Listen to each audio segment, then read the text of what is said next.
How's it going? This is Cyphus from the High Tech Creations Bulletin Board. This is the second video for my terrain editor, I guess, series, if you want to call it that. This video is going to be geared more towards manually creating your raw file in Photoshop. I'm sure you can apply the same principles in different platforms as far as Paint Shop Pro and the GIMP and stuff like that. I'm going to focus on Photoshop. It's what I know. Okay, so the first thing we're going to do is we need to create a document that is going to cover the raw file. So it's going to be 4096 by 4096. We need to create another document on top of that, or next to that, that's going to be 2048 by 2048. Okay, the 4096 by 4096 is going to be the overall map, right? The raw or the .raw format, right? And the 2048 by 2048 is going to represent the play area for the MA. Now I do is I just select all and I copy it and paste it into the 4096 by 4096 document. Then select it and I contract it exactly 1 mile or 8 pixels. Remember that number. That's an important number. That will help you tremendously when you're building like base layouts, or where you want your bases and different land masses and stuff like that. It gives you a good point of reference. So you can't think of this document as like one line that you might do. It's like, okay, well there's that. Well, you've just created a ton of mileage of landscape that you may not need. Okay, so pay attention to that 8 pixel is a mile thing. All right. So now that we have this, we need to create or generate the land masses, right? So we're going to create islands. And above that layer, I need to create another layer, which is an adjustment layer for levels. Island adjust. Okay. And the adjustment layer up here, this is where we're actually going to remove a lot of the crap that we don't need. We're going to go down to 2 color values, and that's it. So first thing we're going to do is reset our palette down here, and we're going to go to filter, and we're going to render clouds. And you hit Control Alt F, and you can repeat this as many times as you want until you get the pattern that you like. Now, I kind of like this pattern, so I'm going to bring this until I get the right amount of darkness in there. Let's see here.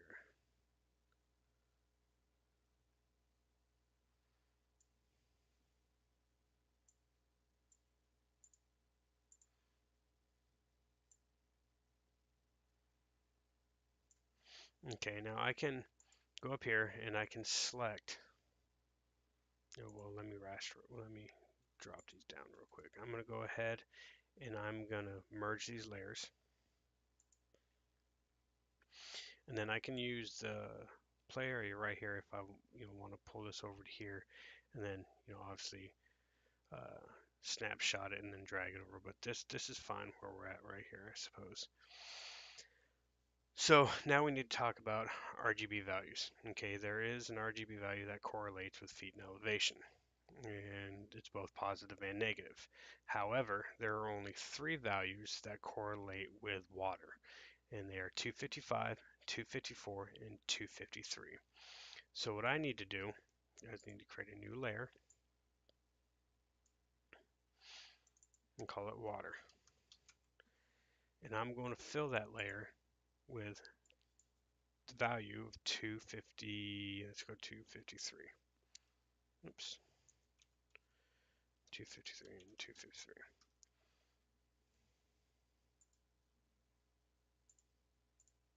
Oops, wrong one. Dang it. Okay. And I'm going to go and rename this to 253. Now, in the land itself, the black areas, I can select the color range real quick and get rid of the white layers. Oops, that was not cool.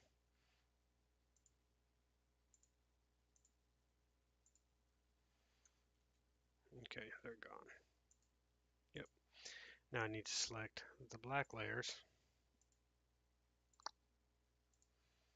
and they're gone.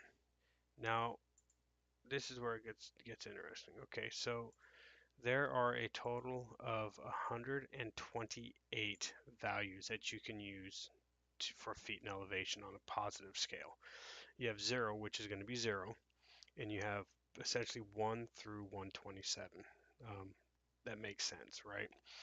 0, you can pretty much take off the board now because high tech said that unless you're transitioning from ocean, he doesn't want any land below 20 feet. So 0 is pretty much off the board. So you pretty much have 1 through 127, and all you do is you times the number by 256, and it'll give you the feet and elevation. Okay, so what I mean by the value is you have the RGB, but if I want times 1 times 256, all three are going to be 1. Okay, so I can do 2 times 256 and get 512 feet. 3 times 256, 768. Okay, and that's pretty much all the way up to 127, which is 32,512 feet. Okay, which I don't know if there's really a need for that. So I'm going to go over to the other document and get rid of that. Don't need that. And now I have to fill this land in. Well, I want it to keep it at its lowest allowable um, value. So I'm going to use ones across the board. And that's going to put me at 256 feet roughly. Okay. Now I'm going to take this file, and my layer's finalized. I mean, I could take that and Control E it and kind of collapse it down, and then kind of check to make sure I didn't throw any of my colors out of whack. 253, and there you are. And that's going to be 1. Okay, so they're perfectly fine.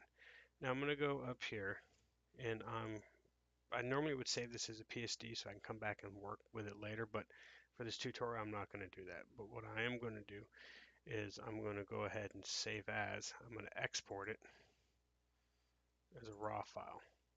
Now this is just going to go straight to my desktop because I haven't created the file folder in the directory yet. Okay, so I'm going to call this an MAMO, and go desktop, save.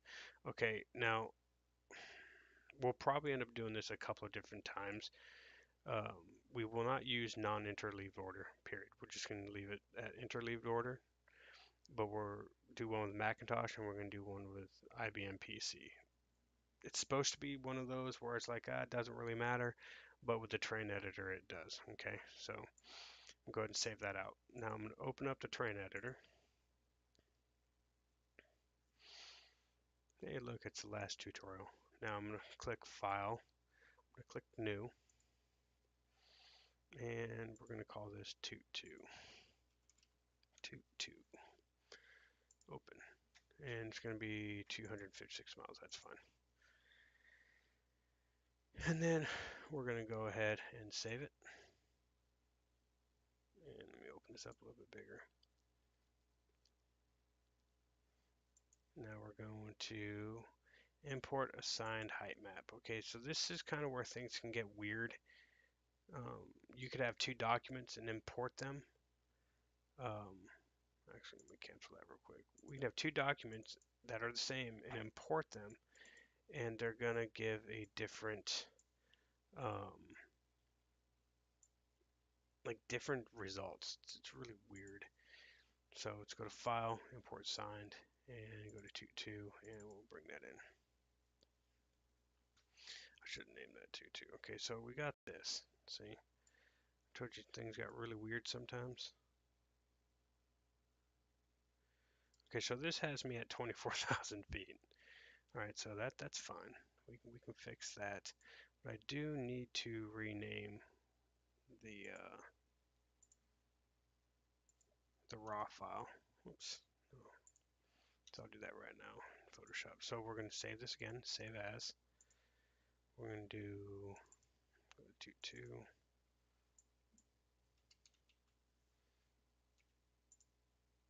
go to raw, save, and we're going to do IBM. See what happens. File, open, back up to clear it.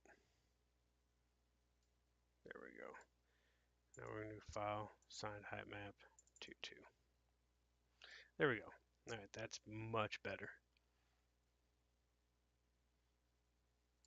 And if you see down here, right here, remember I told you it's going to be like an approximate, right? So like 256 is what I was shooting for, but I got like 324 and negative 673. Okay, so it's not an exact science. And this little guy, for some reason, likes to drop off the face of the earth way down there, but um, that's fine. I can turn off grid, I don't need that. All right, so now that we know we can get them in there, and they're really not all that bad, and it looks pretty cool, we're going to go ahead and change the time a little bit. We're going to build ourselves a little map. So show grid lines and show terrain just so you can see that it is all there. And I'm kind of interested to see if it's all there myself. And like in the first tutorial, I'm going to open it up with Paint. Even though I already have Photoshop open, I'm going to use Paint because it's quicker.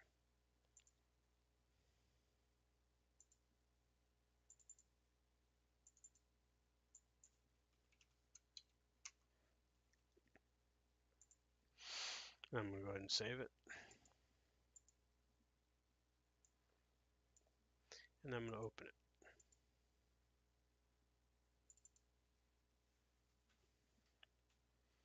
Come on, little feller. Did it no? Did it not save? Oh, that's because that's in the wrong folder. That's an easy fix. Yeah, you gotta make sure it's in this text source folder.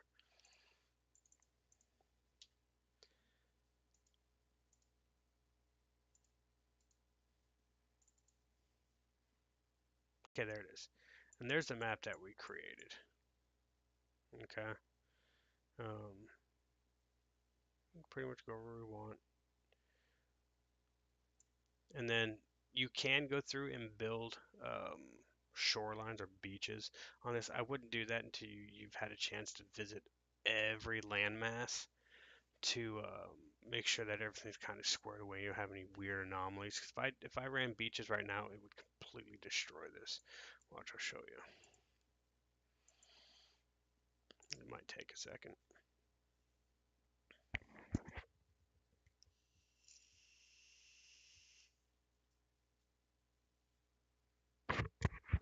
Oh, there we go. Now it's starting to move.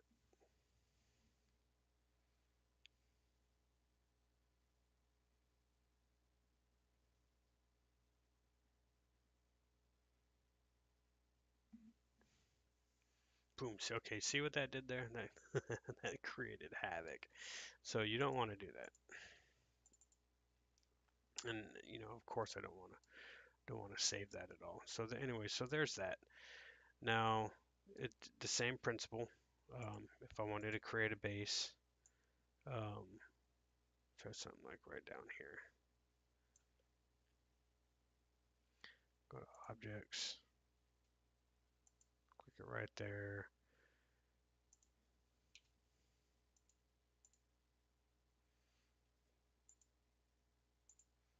Okay, and then yes, and then throw some generic texture on it and see here.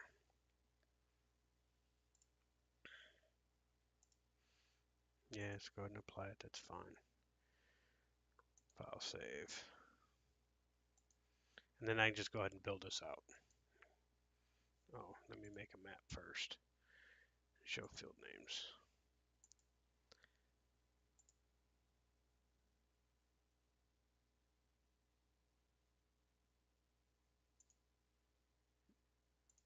Make sure, okay, there it is. And just open that up with Paint again. Open with Paint. File, save as, bitmap. And I don't want it in that. I want it in text source. 2.2. Yes. Close that down. File save. File open. That back up so it reflects the map. And then I'm just going to build it. Okay. Come on now. There you go. Build. I already know if I check for errors, I'm going to get tons. I'm actually like 7 of them, I think it is, right off the bat. I'm just going to close this out and close Photoshop down. No, I don't want to save that. No. Okay, because I can export that again from the train editor.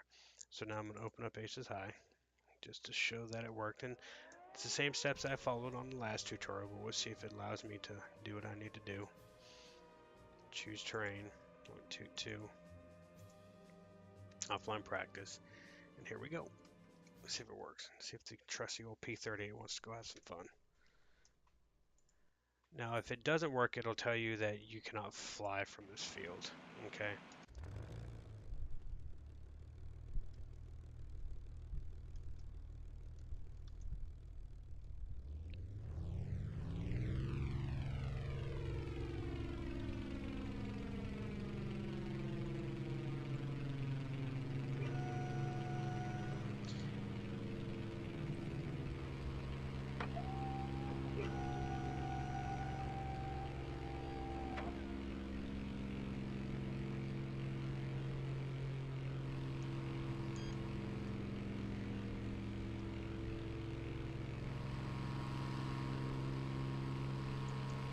See, that's pretty much what it is. So now that you've seen it working, if you have any questions, I know I went through this kind of fast and some of it's kind of jumbled. Feel free to ask me in the forums, and I'll try to put the text down and elaborate a little more on what we went over in this tutorial. Thanks for watching, and we'll see you in the next one.